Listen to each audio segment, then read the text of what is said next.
Michael Grove from Evolve Ministry. Nice to see everyone here. This is lesson 1. We are continuing with the ego, and this is going to be all about truth, or conversely, the lie. Now, there exists really only one true reason why one would tell a lie. This reason would entail that they would not want the other person or any of the other parties to know what really transpired or the truth of the situation. There could be any number of reasons why that they would want to deprive a person of the truth, but it comes down to fear. Okay? Now, there are certain exceptions. I think really, like, surprise parties are pretty much it. Okay? So if you're intentionally lying to a person because you're bringing them to a surprise party, well then, obviously there was a reason, and it was for the fun of the situation. Everything else, I can't imagine there being a good enough explanation other than you were fearful. Now, I want to explain what happens when one tells a lie. Okay, now this is the psychology of what goes on inside the mind of a person who is telling an untruth.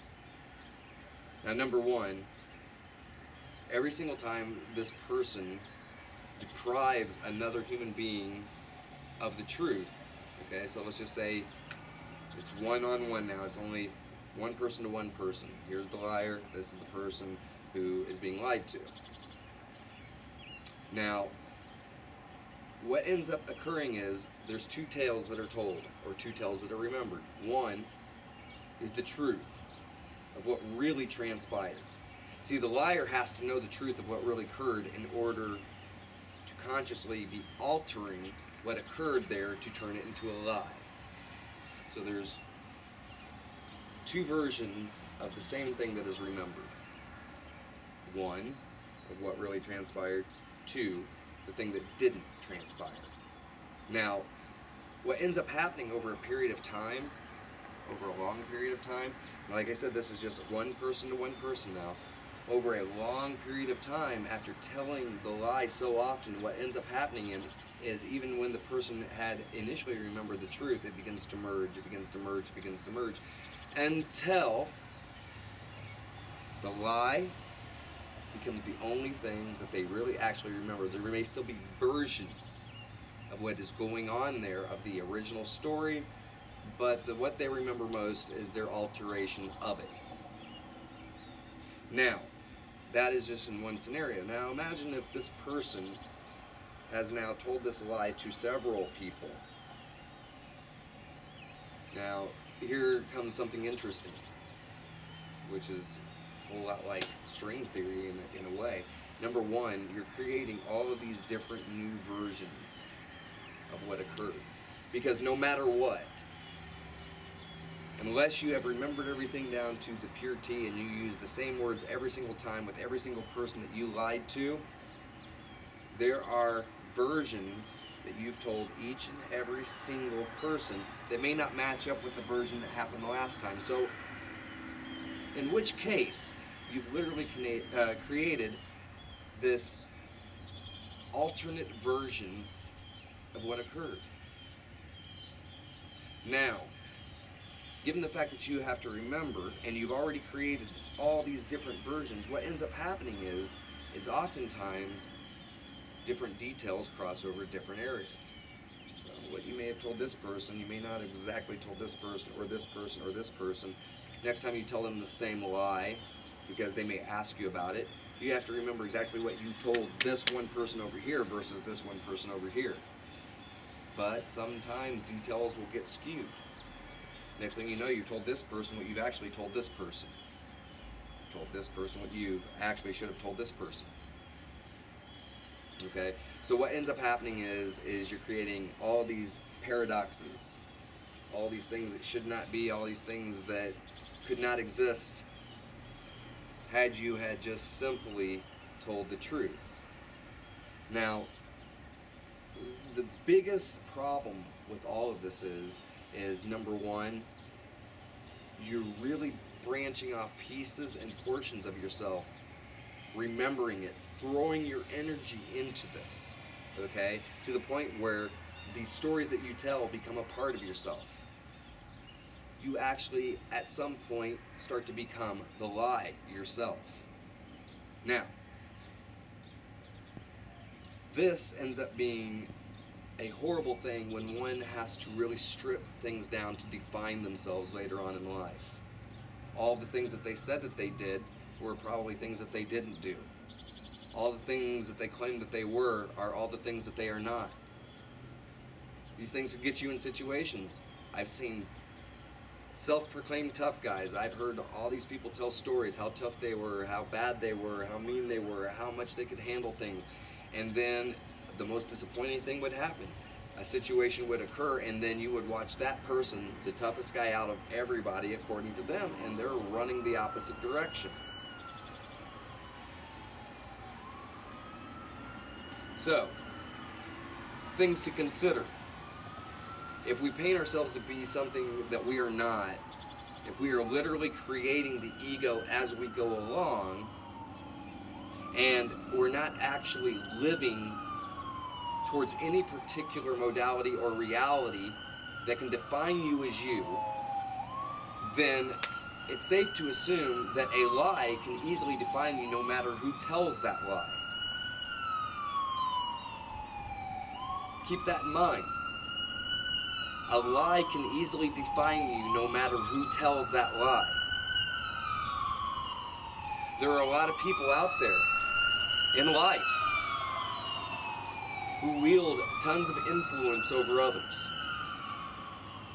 And many of these other people, they give this trust willingly. They want to be shaped, they want to be honed. But the thing is you could be adopting someone else's lie by being such a person. You have to learn how to define yourself from here, okay? And the best way to have a good foundation, if you are trying to set yourself up for definition, is to set it up on the premise of the truth. The fact is, most people don't know the truth of what they are or who they are, so it's hard to define what that could be. However, if your actions and your thoughts and the way you treat others is truth-based, then there is nothing but that foundation to build things upon, okay? So your actions speak loudly. Actions are extremely important.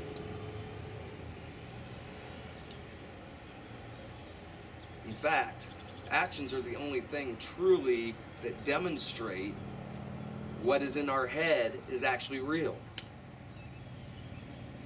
Okay, so by the way we motivate ourselves, by the thoughts that we have, and then the way that we bring them forth into reality, into the three dimensions of which we live, is the only way that we know how to gauge a person's true character. Because what they say they are could be absolutely opposite of what they really and truly are.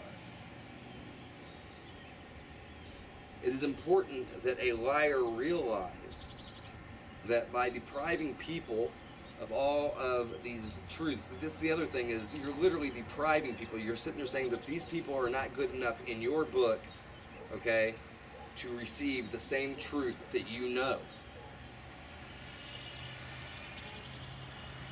And you judge for them, okay? You're making a judgment. You're saying, is this person worthy of knowing the full story? It's kind of like how the military does it, by a need-to-know basis. But the fact of the matter is, every single one of us are equal. And so, every single one of us make the whole picture. And if you're constantly cutting out part of the picture and not giving part of the picture the whole picture, then you're taking that portion of the puzzle and you're discounting it. You're telling it it doesn't exist, and it's not worthy. So the fact of the matter is, when you take that upon yourself, and then you do this to others, you're actually incurring quite a bit of karmic debt that you're not even aware of. Okay, and all of that ends up having to be paid back. You know, there is a balance in the universe, and the universe operates accordingly. Lying creates paradoxes. Lying actually can create entire paradigms. Lying will literally create alternate realities within a person's mind of events. This is why some people split off and branch off into multiple personalities, because oftentimes they will tell so many stories, deprive so many people of truths, thereby depriving themselves of the truth ultimately, because, like I said, once you have told yourself this lie over and over and you repeat it over and over, you begin to embody it and you become part of that. Hello, doggy. Sorry about that. It's okay. Oh, sorry. It is quite okay. We're full of energy right now. Come on, let's go. No, That's no, cute. no, no, no. Come on, let's go. Come on. I needed that, so that's actually, I'm just going to keep that right in the video. Come on, Ethel. Ethel, come on. Well, your name is Ethel. Ethel, that's Ethel. Ethel. Come on, let's go. Come on. See you later, señorita. See ya. Take care.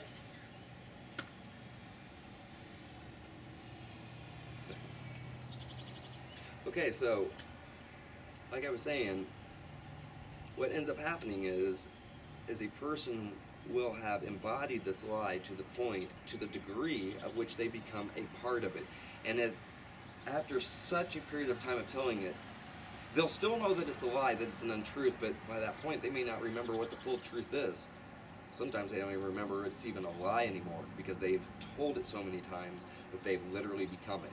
And I know many people who have done this. And you ask yourself, well, if they've done that, is that really telling a lie anymore? Absolutely. Why? Because then they have embodied the lie, they have become it. It's much different to tell a lie, than actually become and embody an entire lie.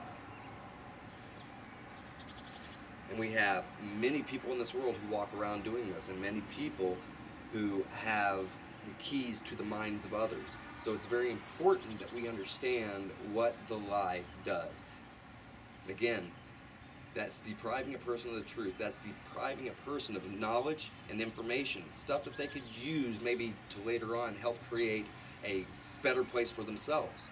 Those are keys to the mind. Those are keys to the soul. So it's important to understand, ego-wise, what you are doing to others and then what you are doing to yourself.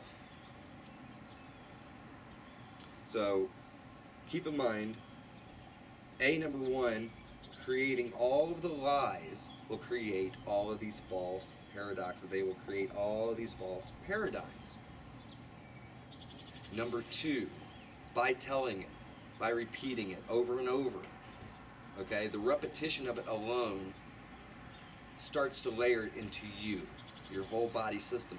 If we are living in a matrix, then it is literally programming the numbers around you at all times. Wherever you go, whatever you do, you live and you embody this portion of a person who never tells the truth. No matter who you meet, you're cheating them. Okay? It doesn't matter whether they're your family, friends, neighbors, relatives. It doesn't matter. You know, we are all one, and we are all one thing. We are one big, huge energy mass that is literally oscillating, moving, vibrating, and depending on what level of density that you are at is dependent on the frequency of which you are going to vibrate. Anything and everything can evolve, okay? But if you purposefully choose to make choices that lower your vibration, that lower your access to upper vibrational realms, which of course give you higher realms of knowledge, then you stay at a certain point, lower, vibrating, and staying there, okay? Repeating a cycle, doing it over and over again. That's the problem with the liar, is that they're repeating the same cycle. Right in that low red vibrating frequency, okay? The one that goes on forever has very little power, and all it does is continue to go over itself until it finally hits one end and then oscillates all the way back to the other end, back and forth, and it runs that same cycle. Very low energy, very lower vibrational as well. So, lying is detrimental for so many reasons that it's almost impossible to count the reasons. Try to understand that this is a portion of the ego that runs this program in order to keep a mind trapped. And the person who lies inadvertently tries to keep the minds of the people that they lie to trapped. That's the portion of manipulation that often people don't think about. Okay, so by depriving someone else of the truth, by depriving yourself of the truth, and by embodying the truth, you hurt so much around you, and you never learn to evolve or break the cycle. So, the most important thing to do is look deep inside and ask oneself why. Why is it that I would tell these lies? And if you are not the type of person that tells lies, you can use this information to identify the type of person who does. Okay, liars tend to shift around a lot. Liars have a hard time making eye contact. Okay? Liars typically tend to tell long, drawn-out tales. They typically tend to be far more detailed, because the person who's telling the truth usually tends to get the story over with really quickly. Straight to the point, direct, this is how it happened, and move on. But a person who lies will take quite a bit of your time to give you a grandiose tale. Now, most people, no matter what, have lied at some point in their lives. Myself, I used to be a liar. When I was in my teenage years to my early 20s, I was so used to lying to my parents to get out of things. I was so used to lying to the school to be able to do the things that I wanted to and everything else that I just had to become a liar. Didn't realize how much. And the white lies led to the worst of it. Because one thinks, oh, if I just tell this, that person will be much happier. I can't just go around telling people how I feel, because if I do, I'll upset people. You can't have that kind of mentality. But you also don't go around just telling people the truth, your hair sucks today. You don't say things like that, because obviously you're just doing that to inject negativity. There's times when you can just simply say nothing at all. But it is imperative that everyone receive the truth, because you're giving them information and knowledge which helps them to make better decisions and create for themselves. The more knowledge you deprive them of and the more information you deprive them of, the less information that they have to go on and better create. So, the ego must be understood in terms of why it chooses to do the things that it does. Once we break down these things, we can look at it and kind of basically put it on a board and say, what is it that I want to be? What is it that I want to embody? Do I want to be the type of person that always has to cover my tracks? For the people who don't lie, you should be looking at this saying, what would be the motivations in the first place for depriving someone else of this? You have to look into the psychology and the mind of it. Okay? And then you have to weed out all the things within you that would tell you that you need to withhold evidence or truth from others. Okay? So the psychology of it is what we break down. We have to understand, really, basically, the one reason that exists for a lie to exist, which is inevitably fear. No matter what. Or it could be greed. But you see, I find greed and fear to be a very close vibration. One is actually spawned by the other. Greed exists out of the fear that they will not be better than someone else. So, keep all these things in mind, and I hope you enjoyed this lesson. Eternal love.